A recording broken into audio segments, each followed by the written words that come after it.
Magandang hapon na naman mga ka-agri.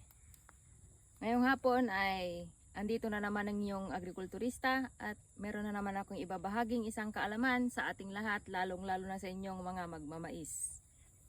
Gano'ng katagal na ba kayong nagtatanim ng mais mga ka-agri?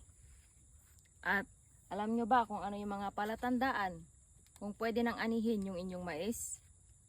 Kung hindi pa, hayaan nyong ipaliwanag ko sa inyo at kung paano malalaman kung pwede nang anihin ang isang mais.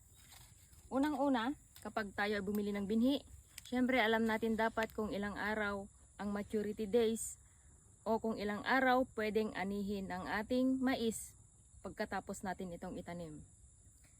Pangalawa, yung kulay ng ating mais. So kung mapapansin nyo dito, kulay brown na yung kanyang mga dahon. So konti na lang yung may kulay berde.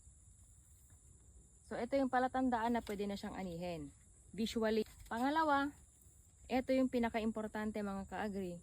Dapat dito sa may ilalim ng butil ng ating mais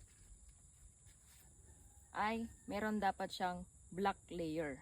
So ano ba yung sinasabi ko sa inyo na black layer mga ka-agri? So ipakita ko po sa inyo. Yan.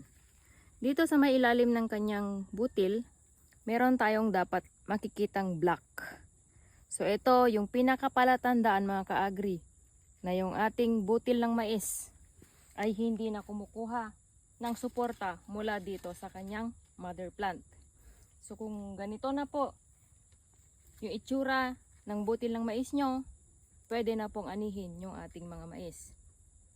Pero bakit kailangan nating antayin na merong black layer o merong itim dito sa may puno ng butil ng mais natin? Unang-una, ang mais na walang black layer sa kanyang puno ng butil, kapag inani ay magaan po. Pangalawa, kapag ginamitan ito ng makinarya sa pag-harvest man yan o pag-shelling, nagkakaroon po tayo ng broken kernels o yung nadudurog yung ating butil. So yun po, yung pinapasukan ng amag na kung saan ito yung nagkukos ng pagkabulok ng ating mais. So ano ibig sabihin nun? Syempre, bababa yung ating kita, naka-agri.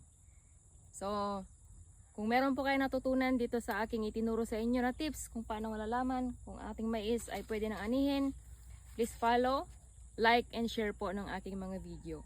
Yun lamang po mga ka-agri.